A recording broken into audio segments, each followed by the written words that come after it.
Hi, these are a few slides and videos we put together to give you an idea of our Oshkosh experience. As you already know, it was fabulous. This map shows our route, starting at Georgetown, just north of Austin, non-stop to Madison, Wisconsin, where we staged ourselves for the complicated flight to Oshkosh the next day.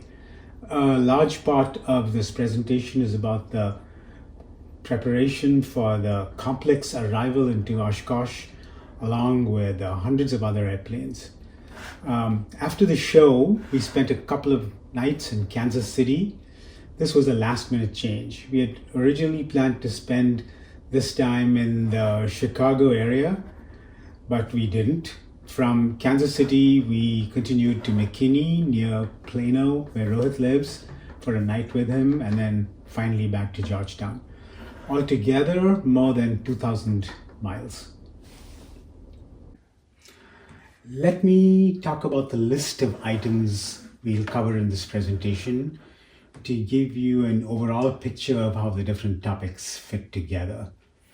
We'll start with some overall information about the AirVenture show, using pictures from the internet to give you an idea of the sheer scale of it. It quickly becomes clear that one had better be fully prepared if you want to fly in. So this next section is about how we prepared. This is actually the main part of this presentation.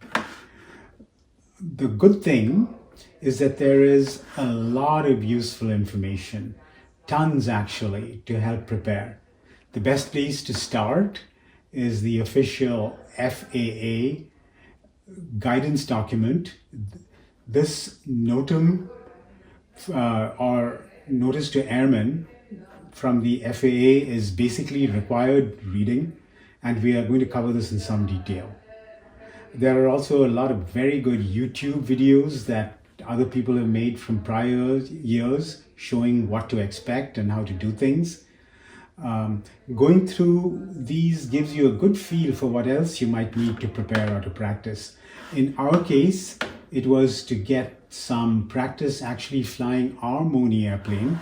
This is our airplane, by the way. Flying it locally near here, near Austin, in conditions similar to what we'd have to encounter during the last few miles before Oshkosh. Then, following the prescribed route, the route in the NOTAM, on a flight simulator, and also flying each of the possible runways that we might get assigned, again on the simulator. It turns out that the actual scenery for the Oshkosh area was available to download on our simulator. The next thing we'll cover is the actual flight, using some videos we took, as well as FlightAware screenshots to compare to the simulations. That's actually quite interesting. And then we have a few pictures of the actual event and from the air shows. We didn't take that many pictures ourselves, since there are so many professionally taken pictures and videos available on the internet. Finally, we'll talk about getting out of Oshkosh. The departure is much less complicated than the arrival, but still needed significant preparation. And then some final thoughts. Be sure to hit the like and the subscribe button. Just kidding about that. Here are some numbers from this year's AirVenture show. The pictures here are from the internet from earlier years, and I hope that YouTube doesn't delete this whole video because these pictures are from the internet. Anyway, as you can see on the top there, we had 726,000 visitors here. That was a record.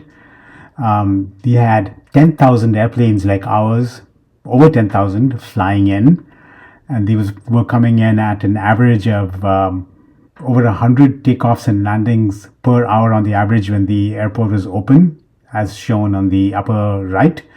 And during the peak periods, aircraft were landing every 17 seconds or so. In the bottom picture, you can see the central part of the show, which had venues for forum sections and commercial exhibitors. We went to a couple of the docks. They were very good. I might say a little bit about that. In addition to planes like ours that flew in, there were over 2,500 show planes. These were really well maintained labors of love, consisting of over 1,000 vintage aircraft, almost 1,000 home-built aircraft, warbirds, ultralights, and so forth. We were one of the 40,000 or so visitors who camped. I imagine most were like us, in campers like the one in the upper left picture, but many or most of the airplanes also seemed to have tents right next to the aircraft. The bottom picture is from a previous year before the campsites expanded into the upper part of the picture. We were camped where the orange dot is. I'll include a picture later of our very modest camper. This is a snapshot of general aviation airplanes snaking into Oshkosh along the prescribed arrival route. This must have been at a busy time. So, how do you get ready to do something like this? That's the next part of this presentation. This document is a good place to start, the official FAA notice describing the special procedures in effect for the Oshkosh show. It's 32 pages long. It's a good idea to read it several times and to internalize the important parts. It covers pre-flight planning, how to get to the general vicinity, the details of the close-in arrival into Oshkosh where it gets most crowded, details about setting up for each runway, and then about getting out, meaning when you finally depart from the area. Let's go through the PDF version of this document to look at the key parts in detail. This is the PDF version of that NOTAM document on my computer screen now. Just scrolling down. Let's start with this page. This whole arrival procedure is called the FISC arrival and is called out in detail in this document. In our hard copy of the document, we had highlighted the items that we might need to refer to in flight. I'm going to zoom into this diagram. Click.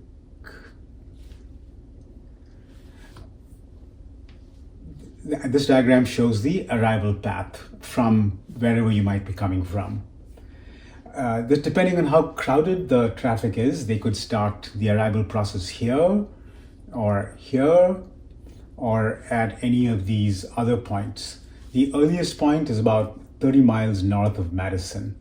All these points are well-defined GPS points, which can be included in your flight plan or in your aircraft GPS or on an iPad like this, and that you can use for navigation in flight. Here's my iPad, for example. One of the last points is FISC, and understanding how to navigate the FISC arrival is critical, and there are many videos showing people doing this and pointing out potential gotchas. I'm just going to scroll down to page 8 here. So again, here's FISC, and as you come from the west, at FISC, there is a temporary control tower that's made up of a bunch of pink-shirted controllers with binoculars. I wasn't kidding, here are some of them. These controllers will tell you to either go this way to this runway or this way to this runway. And if there's too much traffic, they might ask you to go back all the way to the beginning, or they might even kick you out if you seem to be unprepared to even be there. Now, in this document, there are a couple of pictures showing landmarks in the area and so on, but there are many, many videos and other materials showing these landmarks in more detail, and I'm going to show you some of those soon. But before I do that, I wanted to give you an idea of what the different runways look like and the procedures that they've prescribed to get to those. Zoom out a bit. Here is a runway where you land to the east, for example, and these arrows show you how you would arrive there from Fisk. Very simple. The next one is the same runway, but landing to the west. And there again, you arrive from Fisk and you have to turn around and land in the opposite direction. Now, remember, there's a lot of traffic. You're not the only one doing this. So you have to maintain prescribed airspeed and altitude. And when you land, depending on the number of aircraft there are, you could be actually asked to land on not anywhere on the runway, but on one of these dots that are painted onto the runway. And then there's this north-south runway where you come from Fisk again, and then go past the runway and then go up north and then land after you make a sharp 180-degree turn in order to avoid this area where there's a lot of other activity going on. And what makes this even more challenging is that as I said before, you have to land on a specific dot, pink or yellow or purple, because there might be people right after you. And we got the pink dot, and that gives you one more thing you have to think about. So let's show you a few more videos now. There are many YouTube videos made by others of them flying the arrival, sometimes encountering problems and working through them. Most of them are really nicely made, and there's no point including them all here, although I think I'll include a portion of some of them just as a representative example.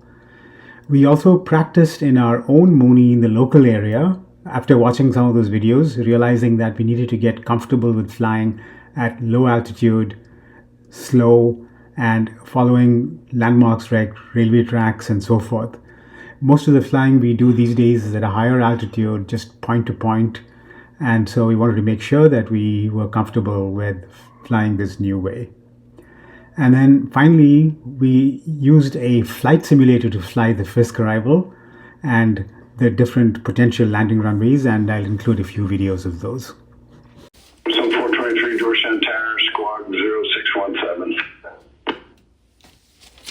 We practiced near Georgetown, our home airport, to make sure we were comfortable flying low, slow, and following references on the ground.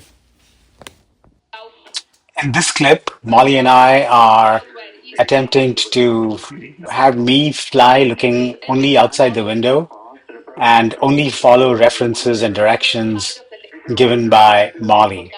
I'm kind of talking over our conversation, but what became apparent to us very quickly was that we needed to be very precise about both the directions given as well as following them. But still, pretty quickly we got comfortable with being able to do this. The last type of preparation we did was to fly the Fisk arrival and the potential runway assignments on a simulator. Sorry, you can see me reading through my script. The simulator was just X-Plane running on a MacBook, but an enthusiast group had prepared detailed scenery of the area for downloading. Here you can see the Oshkosh airport area, for example. You can even see that they put planes down there just like you would see on the real flight. This is all simulated, remember. With this, the simulated flights looked just like the videos that people have made in past years, and we could do them again and again until we felt comfortable. So here's the simulated flight from just before Fisk to just after Fisk. You can see that the flight path is being depicted on the iPad there as well. Now I'm just replaying a flight that I simulated earlier because I can't fly the airplane and talk at the same time like those YouTube guys can. The other thing is that because this is a simulation, I can change the view to show what the airplane looks from the outside. This railway track is what we are supposed to be following. Now the two options were to go straight along the railway track to the east-west runway, or I can also show there's other paths that you might be asked to take along that road going to the north-south runway. We were actually given the when we were actually flying, we were given the path going to the east, but in this simulation, we are flying along the path going slightly northeast to the east-west runway, as you can see. Anyway, what I wanted to show here was basically that we simulated these flights several times along the entire arrival process to make sure that we would be comfortable with the landmarks and so forth. It turned out that was really like a piece of cake. One more thing is that the group that created and provided this online scenery also set up several simulator online sessions where multiple people like us could fly together to simulate the complexity of having lots of traffic. This group even arranged for actual real FISC controllers who had done this before in previous years to provide air traffic control instructions. Unfortunately, I got sick and just didn't have the time to do all the hardware and software setup and debugging to be able to do this successfully. So we kind of abandoned this. But it turned out in retrospect that all the other preparation that we had done that we've described was more than enough to prepare us quite well.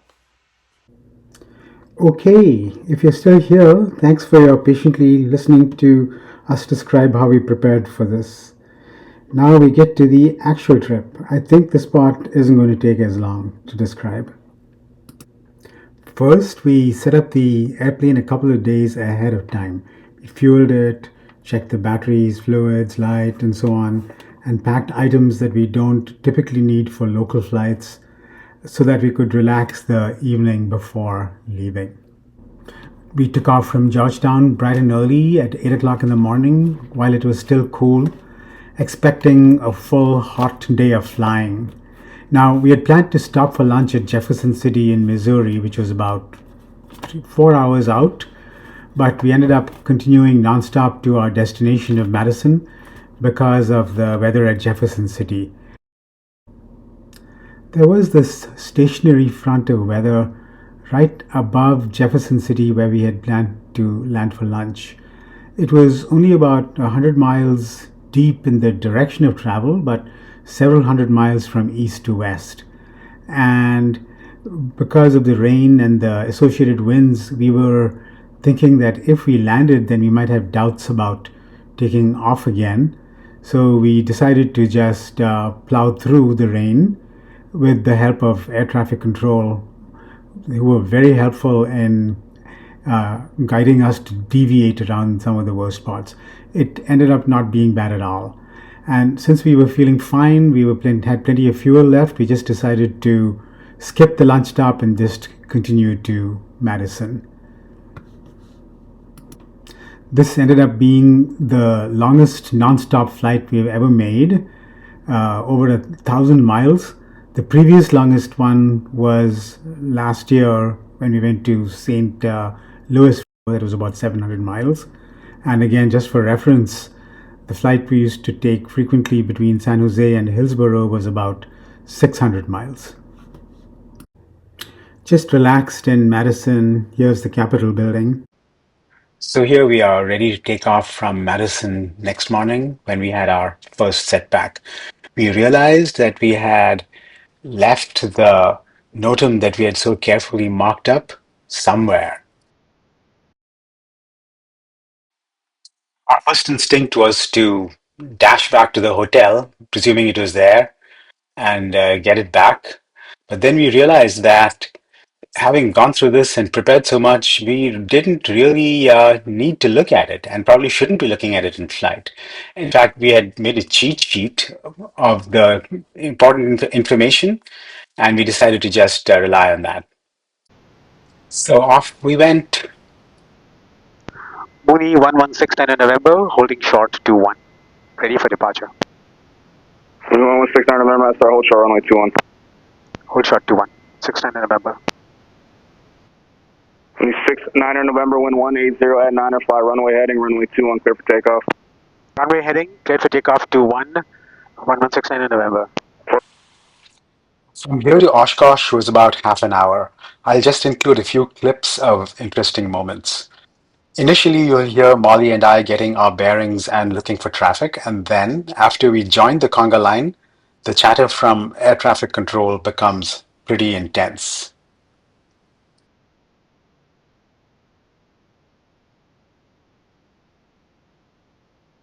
69 November, turn left heading 090. Left 090, 1169 in November.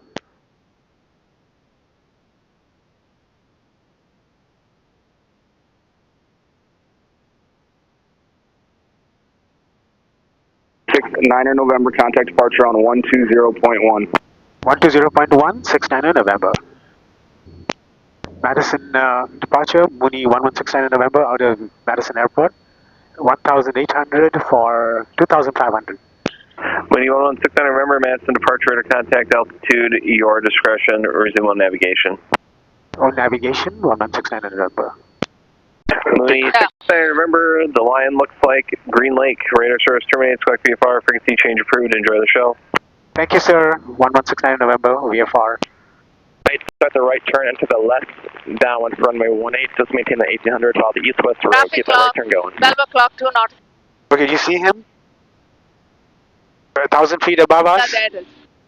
No, that's his other guy, okay? Crossing left to right. That's the 7-4 uniform, do you see the aircraft off your left side? That was 12 o'clock. Yeah, which was yeah, okay. And then there's another one just alongside us. 7-4 uniform. Oh, there he is. You see him? Yeah. Okay. Alright, low wing. So those are the two people that are close to us. Head off your right side.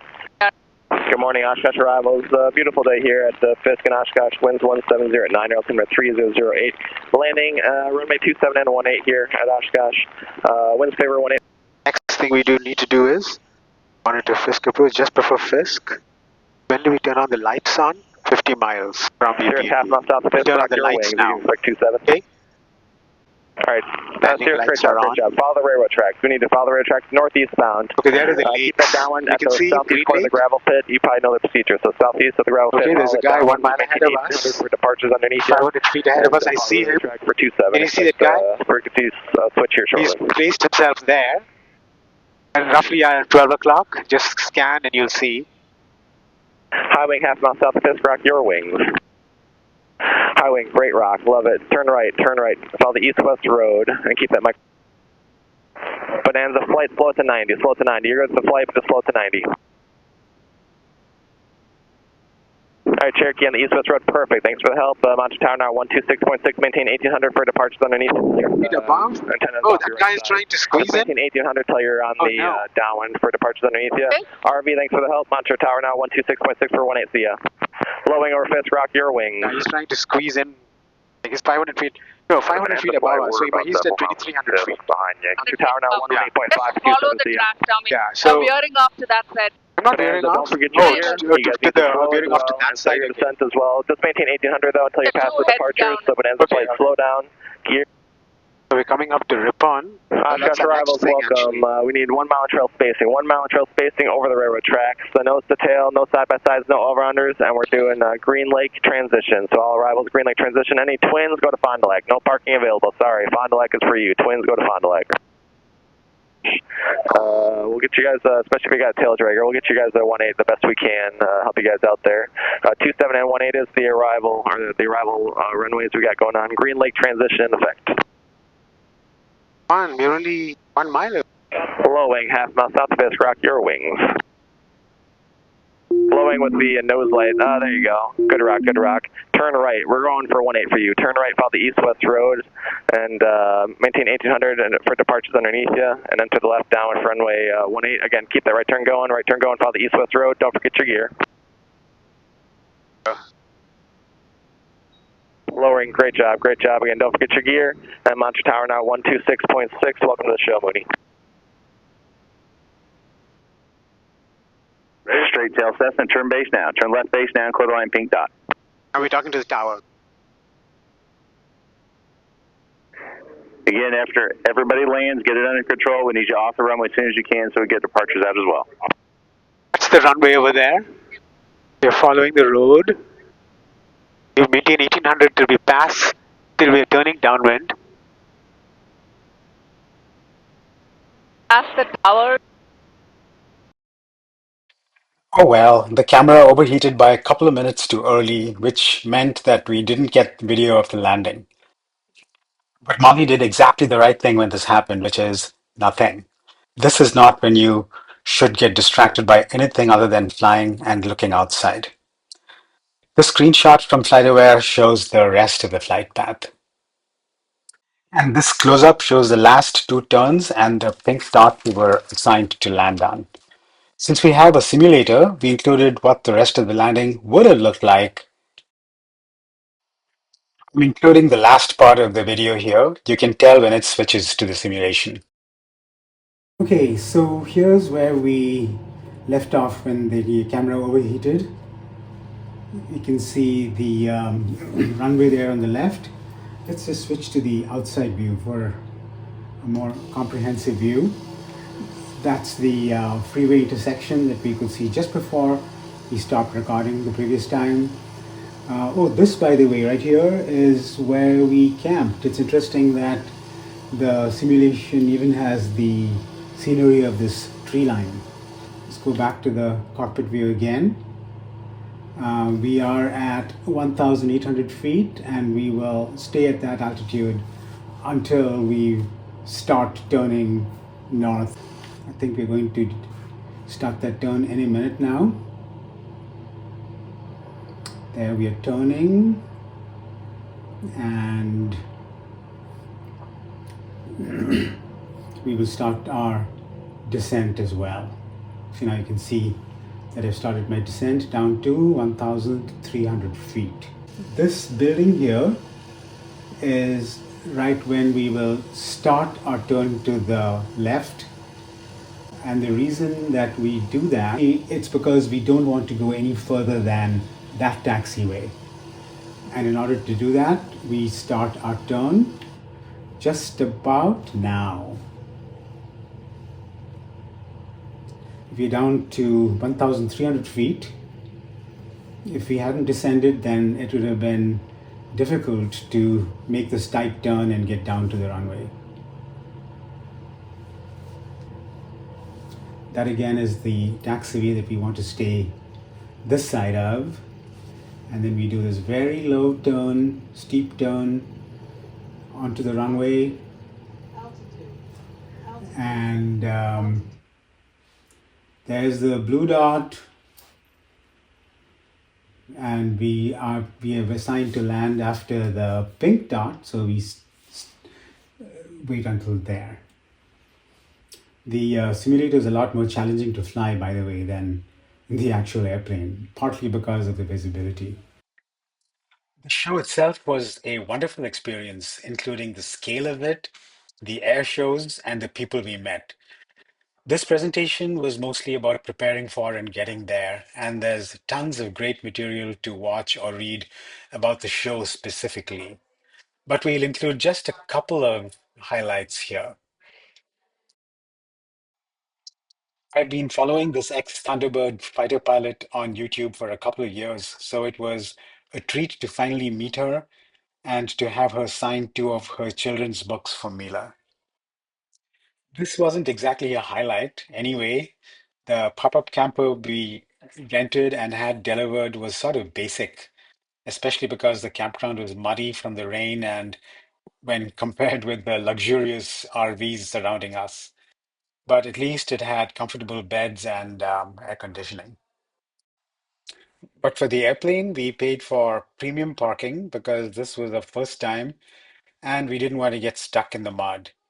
Just look at it frolicking with its expensive sisters. And finally, I'll include this clip from the night air show because it was pretty spectacular compared to what I had expected. In this clip, you can see drones, lasers, fireworks, and an actual aerobatic airplane all working together. There were also moments where they set off these huge bomb-like things with mushroom clouds, and yeah, visually it was totally amazing. Enjoy it to the end.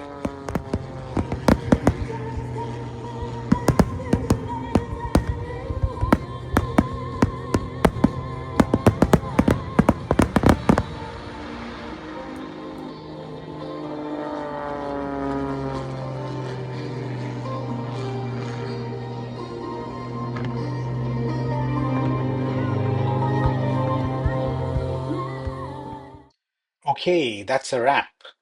Thanks for staying through this half-hour video. For Molly and me, it felt really good to push ourselves to do things we hadn't done before. And really, apart from having two pilots, going through each step of the preparation together and discussing them till we were totally synced was probably the most rewarding part.